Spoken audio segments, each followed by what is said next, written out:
So friends, ఇక్కడ మనం చూస్తున్న ఇది విష్ణు స్వరూప్ రెడ్డి సార్ ఇచ్చినటువంటి హోకా పామ్, డూమ్ పాము ఇక్కడ విజయవంతమైన మొలకెత్తింది. దాన్ని ప్యాకెట్ నుంచి తీస్తే వేరు దిగుద్దని ఇక్కడే దాన్ని ఇంకా ప్లాంటేషన్ చేశా. ఆ ప్యాకెట్ను చింపేసి అక్కడే పెరిగేలాగా మట్టి పోసా. సో ఇక్కడ వచ్చేసి మొత్తానికి సార్ ఇచ్చిన దాంట్లో ఇది లేటెస్ట్ ఈ మధ్యనే మొలకెత్తింది. ఇక్కడ చూడొచ్చు, ఇది హోకా పామ్ సీడ్.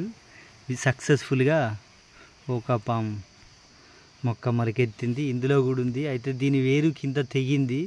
సో దీని తెగిందనే ఇంకా అక్కడిది కూడా వేరు తెగుద్దు అని ఆలోచించి దాన్ని అక్కడే ప్లాంటేషన్ చేశా. సో విజయవంతంగా విష్ణు స్వరూప్ రెడ్డి సార్ ఇచ్చిన హోకా పామ్ విత్తనాలలో ఒక 3 అయితే ఖచ్చితంగా మొలిసాయి. Thank you very much sir.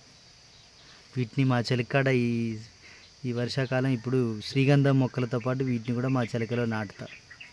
So దీనికైతే కింద రూట్ ఏం డెవలప్ కాలే, అందుకే దీన్ని సేఫ్గా బండ ఉన్న ప్లేస్లో పెట్టి ఓ 15 డేస్ తర్వాత మా చెలకలో నాటుతా. దీనికైతే కింద రూట్ తెగింది, చూడాలి మరి బ్రతుకుద్దా లేదా అని.